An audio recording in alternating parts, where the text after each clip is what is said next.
Você acaba de dar um passo importante rumo à liberdade. Nossa jornada para compreender as engrenagens que movem o mundo começa agora.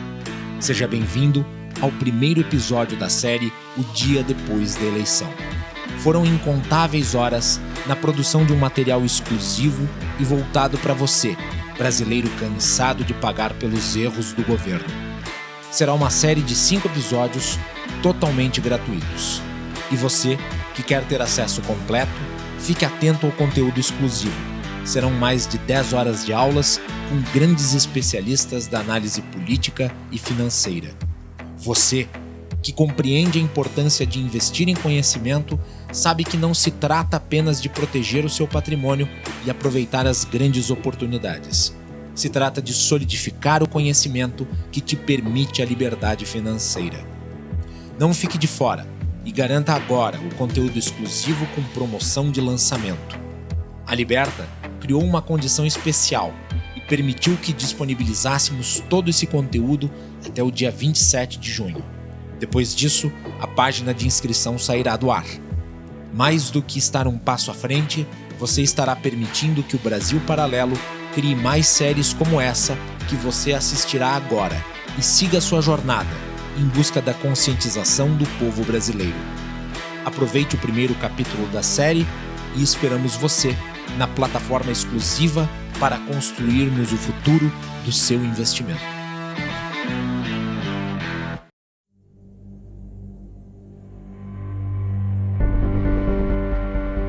Investir em conhecimento sempre rende os melhores juros, dizia Benjamin Franklin.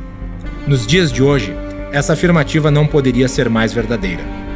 Em um sistema onde a política e o mercado financeiro influem um no outro como nunca antes, as decisões políticas podem ser como bombas destruidoras de setores inteiros da economia ou como dádivas que garantem o conforto e a prosperidade das gerações seguintes. Logo, percebe-se que o conhecimento sobre o mercado e as influências políticas nele se tornam de suma importância para não se tornar escravo da má administração pública e da ingerência econômica que assola o Brasil.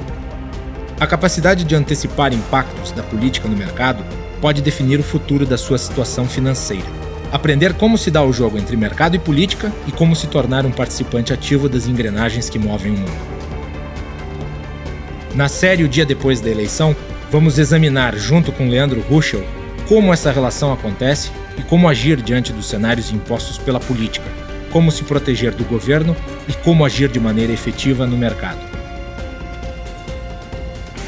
Não há maneira para adquirir esse conhecimento sem antes entrar na história da nossa República e revisitar momentos marcantes que mudaram o rumo da economia do país. As eleições, crises e planos que nos levam ao estado de coisas que vemos hoje em dia.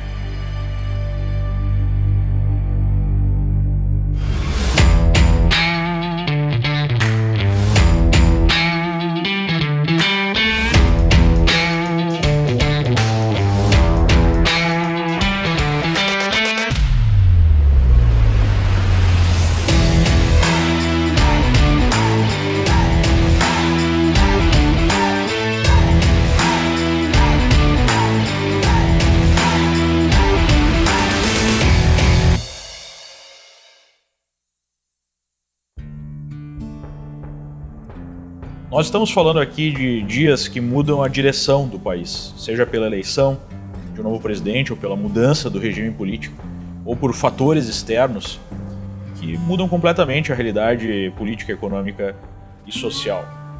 E talvez poucos dias na história do Brasil tenham sido tão importantes quanto o dia 31 de março de 1964, quando os generais colocam os tanques na rua e nós temos a consolidação do que muitos chamam de uma contra-revolução, outros de uma revolução. O fato é que nós tivemos ali um ponto de inflexão no país. Antes de 64, o mundo enfrentava uma fase conturbada no cenário político mundial. Tínhamos uma visão capitalista, mais livre em termos de regime político, representada pelos Estados Unidos da América. E uma visão mais afeita aos regimes socialistas, que vendiam uma ideia de igualdade que seria conquistada em 2 fases. Na primeira, seria a concentração de poder na mão de alguns poucos líderes. E na segunda, criar uma sociedade igualitária e sem Estado. Até hoje, esse projeto nunca passou da primeira fase. Mas o fato é que nós tínhamos ali, no Brasil, o grupo no poder que tinha simpatia por esse projeto soviético. E ele começou a produzir reformas que estavam levando o país nessa direção. A sociedade civil, de uma maneira geral, e aqui eu falo de todos os representantes da sociedade, jornais, né, uma boa parte da estrutura do Estado, a opinião pública, era contrária a esse projeto. E nós tivemos, então, uma ruptura onde houve a entrada dos militares em cena, inicialmente apenas para estabilizar a situação e para garantir que não houvesse uma revolução comunista no Brasil. Com amplo apoio, né, popular e apoio institucional. Não podemos esquecer que, de uma certa forma, a Revolução de 64 foi referendada pelo parlamento. Com a entrada dos militares no primeiro momento, houve uma limpeza e uma reorganização nas bases do governo. Defenderei e cumprirei com honra e lealdade a Constituição do Brasil. A ideia era de que os militares ficariam no poder até as próximas eleições no ano seguinte. Após esse período, os militares pensaram que, se saíssem de cena naquele momento, haveria uma retomada do projeto socialista. O regime militar se estendeu e agora começou a ficar mais rígido. No primeiro momento, houve reformas econômicas significativas: a criação do Sistema Financeiro Nacional, a criação do Banco Central, do Conselho Monetário Nacional, do Banco de Desenvolvimento Habitacional e, em seguida, a Lei do Mercado de Capitais, que permitiu a ampliação do sistema de corretagem, que até então era um monopólio que passava de pai para filho, semelhante ao sistema dos cartórios. Com isso, vem a criação dos bancos de investimento e a modernização do mercado em geral. A Constituição de 67 tinha uma configuração muito mais pró-mercado do que a Constituição vigente até então. Mas, nós temos que entender que, do ponto de vista político, os militares viam como maior ameaça ao país a luta armada, para derrubar o sistema e para impor uma ditadura comunista. Então, o objetivo número 1 dos militares era combater essa luta armada, essa revolta armada aí dos comunistas, mas não tinham uma visão ideológica muito consistente do ponto de vista conservador. Podemos dizer que os militares eram mais tecnocratas. Nesse sentido, eles tinham uma visão, de certa forma, parecida com seus opositores, que era a visão de um Estado que fosse protagonista na economia, que ele fosse regulador de todas as atividades do país. Tinha uma visão nacionalista, de uma maneira geral tinha uma visão de proteção ao mercado nacional, e isso foi um aspecto bastante negativo, tanto do ponto de vista econômico quanto do ponto de vista político, porque ao centrar o seu foco no combate à revolta armada comunista e desenvolver um governo mais tecnocrata, houve um verdadeiro vácuo político que foi ocupado quase que 100% pela mentalidade esquerdista. Com isso nós tivemos o crescimento de um domínio cada vez maior da esquerda nos meios culturais, nos meios educacionais, nas universidades e assim por diante, na imprensa. Então esse é um aspecto importante a mencionar, porque isso vai ter consequências marcantes para a história política e econômica do país e até hoje. Esse domínio dessa visão, tanto do lado dos militares quanto do lado da esquerda, que o Estado deve ser o grande protagonista do crescimento econômico, do desenvolvimento do país, da geração de prosperidade ou da geração, aí mais à esquerda, de igualdade social, é a nossa grande chaga, Ela nos persegue até hoje. Na esteira da modernização das instituições brasileiras, realizada pelos militares, e da criação do mercado de capitais, o Brasil viveu uma época que ficou conhecida como milagre econômico, período marcado por um crescimento do país de 2 dígitos por vários anos seguintes. Mas nós tivemos também um crescimento muito forte no mundo. Então, uma das conclusões que nós podemos chegar observando isso é que o Brasil depende muito do que está acontecendo no mercado externo. Os principais exportadores de petróleo no mundo, a Arábia Saudita, Iraque, Irã, Kuwait e Venezuela, decidiram formar uma aliança estratégica para controlar os preços do petróleo e exercer influência política no cenário internacional. Em 16 de outubro de 1971, após uma série de conflitos bélicos envolvendo produtores dessa aliança, esses países decidiram realizar um embargo do petróleo e limitar a oferta.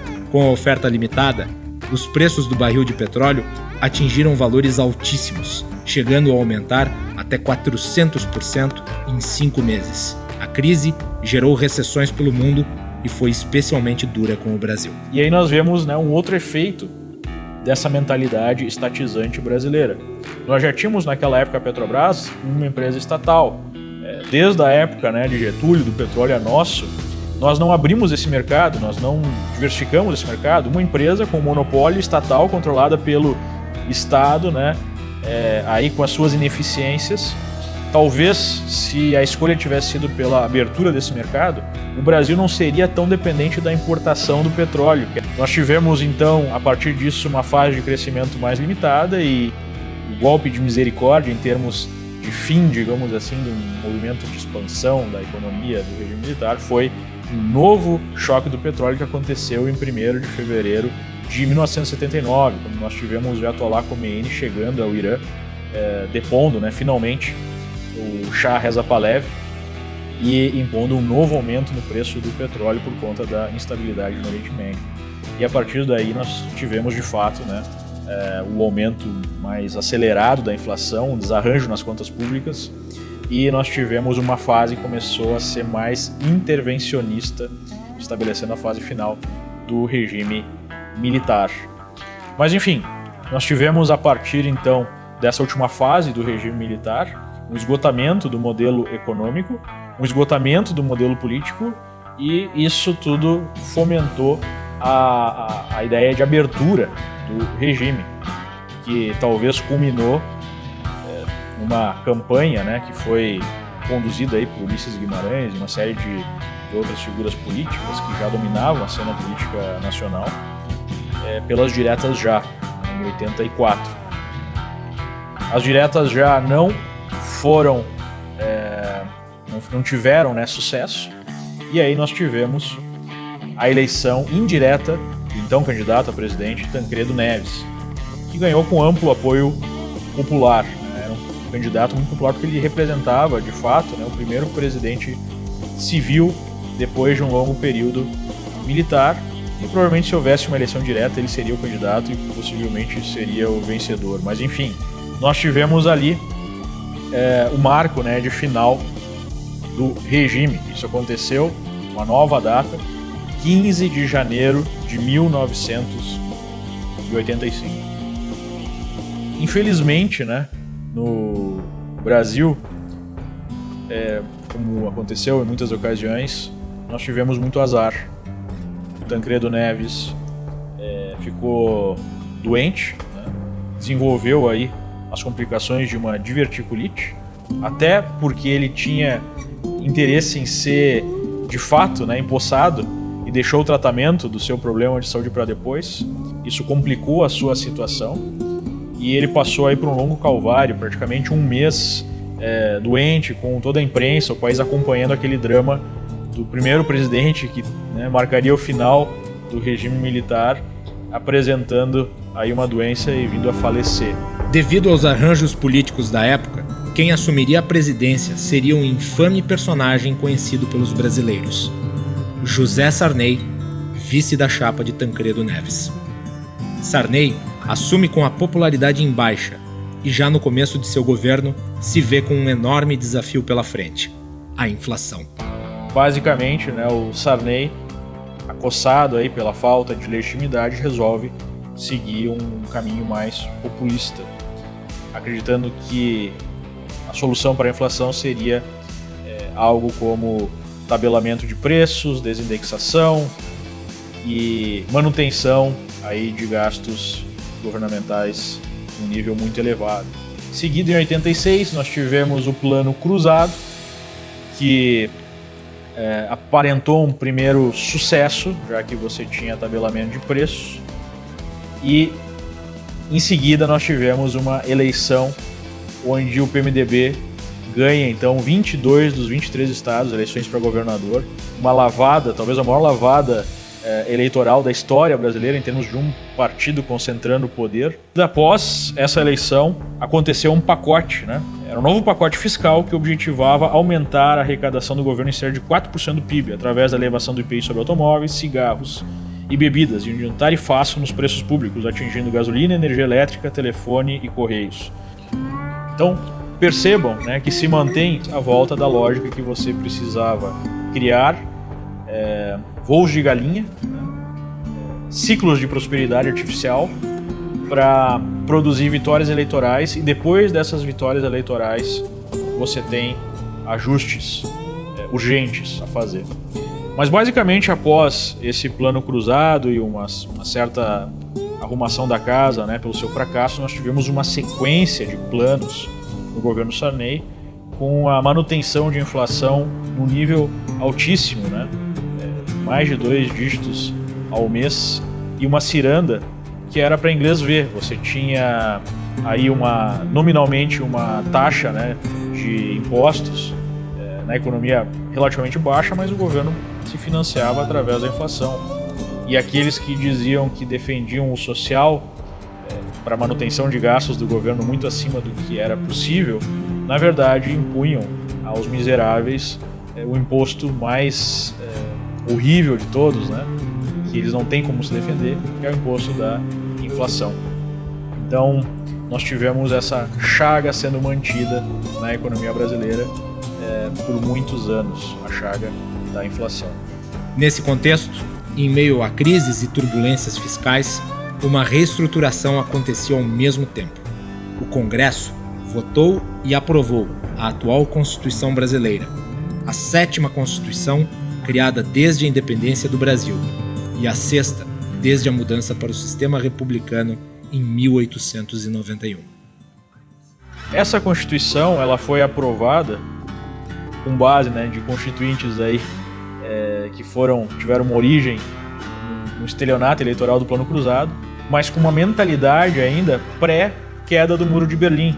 Em 89 nós teríamos a queda do muro e ficou mais claro para todo o planeta que o modelo soviético, o modelo de dirigismo estatal, era um modelo falido, era um modelo que gerava pobreza. E tinha muito ainda forte, né, na cabeça desses políticos que fizeram a Constituição a ideia do Estado dirigista, do Estado que promoveria a prosperidade e a igualdade social. Então nasce ali uma Constituição profundamente estatizante, que gerava dezenas e dezenas de direitos sem explicar de onde viriam, né, os recursos para garantir esses direitos, e colocava sob tutela do Estado praticamente toda a atividade empresarial, a atividade empreendedora que de fato gera riqueza, que gera uma situação fiscal impossível de ser controlada, de ser gerida. Sistematicamente, depois da Constituição de 88, nós tivemos os gastos do governo aumentando acima do PIB, e isso produziu, né, aí, em boa sorte, o estado de coisas que nós enfrentamos hoje. A atual Constituição brasileira é a 3ª mais extensa do mundo, com 64.488 palavras e com incontáveis direitos que se revelam impossíveis de serem cumpridos pelo Estado, tornando assim a máquina pública cada vez mais inchada a fim de tentar solucionar os problemas que a própria Constituição criou. Após a promulgação da Constituição de 1988, chegava ao fim o governo Sarney, marcado pelo descontrole fiscal e por uma série de planos econômicos falidos. A eleição de 1989 projetava a política, mais uma vez tentando tomar as rédeas da economia do país. Foi a vez da histórica disputa entre o representante da ala radical de esquerda, Luiz Inácio Lula da Silva, e o candidato conhecido como Caçador de Marajás, Fernando Collor de Mello, que prometia acabar com a corrupção e posicionava-se como uma oposição a Lula e ao comunismo radical.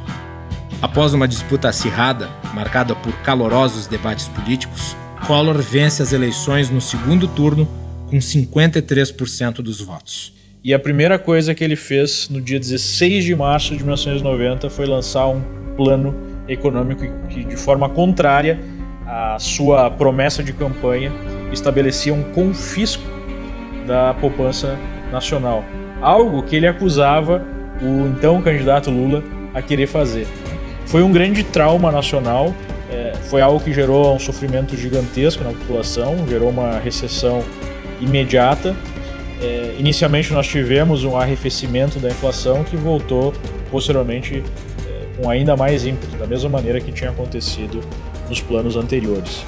O Collor ficou bastante, digamos assim, vulnerável a uma busca de derrubá-lo do poder, e o PT na época foi o grande partido que fomentou aí o processo de impeachment por questões de corrupção, né, que era a sua principal bandeira, a luta contra a corrupção, e novamente, né, a história se repete. Com o confisco das contas públicas, Collor de Mello não tinha opinião pública a seu favor. Quando a oposição descobriu um Fiat Elba comprado com dinheiro de Caixa 2, ficou fácil para derrubá-lo do poder. Assume a presidência o seu vice Itamar Franco, que nomeia como ministro da Fazenda o famoso sociólogo e até então ministro das Relações Exteriores, Fernando Henrique Cardoso. O ministro, então, Fernando Henrique Cardoso, une uma equipe de notáveis na economia com ideias um pouco mais ortodoxas e menos heterodoxas, né? Esse grupo de notáveis desenvolve um conhecido projeto, o Plano Real. Esse projeto tinha como objetivo dar fim à moeda desvalorizada que circulava no Brasil. As mudanças não ocorreriam apenas nas cédulas, mas nas premissas que davam lastro e estabilizavam o seu valor. E, em seguida, né, em julho de 1994, nós tivemos, então, o real passando a ser utilizado como moeda, e nós tivemos a vitória sobre a inflação, o que parecia para muitos algo impossível de ser alcançado. Por que essa vitória foi alcançada? Porque, diferentemente de outros planos, houve, né, o foco aí na questão fiscal, no governo controlar os seus gastos, e obviamente foi feita uma engenharia financeira muito bem amarrada para conseguir acabar com a inflação. E a partir disso, com o grande sucesso do Plano Real, nós tivemos o Fernando Henrique se lançando como candidato. Até então, até o Plano Real, parecia que o sujeito que tinha mais chance, né, de ser eleito presidente era Lula, e esse momento marcou até uma ruptura entre os dois, né, que até então eram muito próximos do ponto de vista aí de aliança política. E o Fernando Henrique, então, é eleito ainda no primeiro turno, uma vitória acachapante, por conta do sucesso do Plano Real. E a partir disso, nós tivemos uma série de reformas econômicas que melhoraram muito a economia brasileira, né? Nós tivemos aí a instituição de um modelo de privatizações, nós tivemos uma série de leis que aumentavam a responsabilidade fiscal, nós tivemos o saneamento dos bancos públicos, nós tivemos aí a renegociação das dívidas, ainda antes, né, da vitória do Fernando Henrique, a renegociação de dívidas de Estado e bancos estaduais que eram utilizados como caixa sem fim, que era uma das origens da inflação brasileira. Com base nisso, o Brasil alcançou, depois de décadas de desarranjo, de total incapacidade de planejamento, de falta completa de estabilidade, nós tivemos uma fase bastante positiva. Essa fase positiva, ela foi colocada aí em teste, né, a partir do final do primeiro mandato do Fernando Henrique, quando nós tivemos uma série de crises econômicas no globo, especialmente a crise gerada aí pelo default, né, dos russos em 98, que produziu um verdadeiro terremoto dos mercados financeiros internacionais. E a partir daí, foi nesse momento que nós tivemos novamente aquela lógica do principal interesse de um político, de um governante, é se manter no poder ou garantir a sua reeleição ou garantir a eleição do seu candidato. Porque a partir daquele momento, uma das âncoras, né, que fez o real funcionar até então era a âncora cambial. E, obviamente, com base nessa crise, nós tivemos uma fuga de recursos de emergentes. E para equilibrar a situação, o Brasil precisaria de uma recessão e precisaria ajustar o seu câmbio. O câmbio até então passou de um câmbio fixo para um câmbio com bandas flutuantes e nós tínhamos a necessidade aí de um ajuste que seria dado pela liberação do câmbio. Com isso, nós tínhamos de um lado a necessidade de ajuste cambial, mas do outro lado a necessidade de reeleição do Fernando Henrique. Um dos pontos mais polêmicos do seu governo foi a emenda que garantia a reeleição. O mercado, de uma maneira geral, apoiou essa emenda porque existia, novamente, o risco Lula.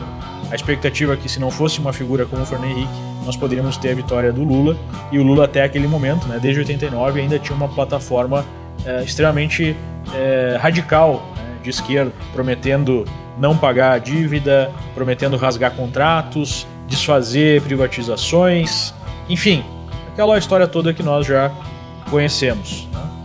E nós temos, perto da eleição, essa crise estourando e o Brasil recorrendo ao FMI, mas impedindo um ajuste naquele momento porque precisava se garantir a eleição.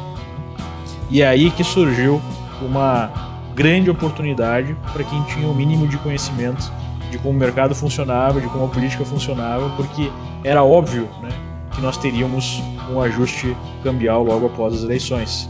De uma certa forma, um novo estelionato eleitoral. Como nós já vimos várias vezes na história do Brasil, o governo vai empurrar com a barriga uma situação ou gerar uma situação de prosperidade artificial para garantir votos. Ainda na esteira do sucesso do Plano Real, Fernando Henrique obteve vitória esmagadora na eleição de 1998 no primeiro turno. Porém, logo nos primeiros dias de governo, os brasileiros, mais uma vez, pagaram a conta da manipulação econômica feita pelo governo. Uma desvalorização cambial, seguida de uma recessão forte, atingiram o país. Desemprego, fechamento de empresas, insatisfação popular e até a abertura de processos de impeachment contra Fernando Henrique. Seu segundo mandato começou manchado pelo problema que naquela altura já era notável no cenário político nacional: o estelionato eleitoral.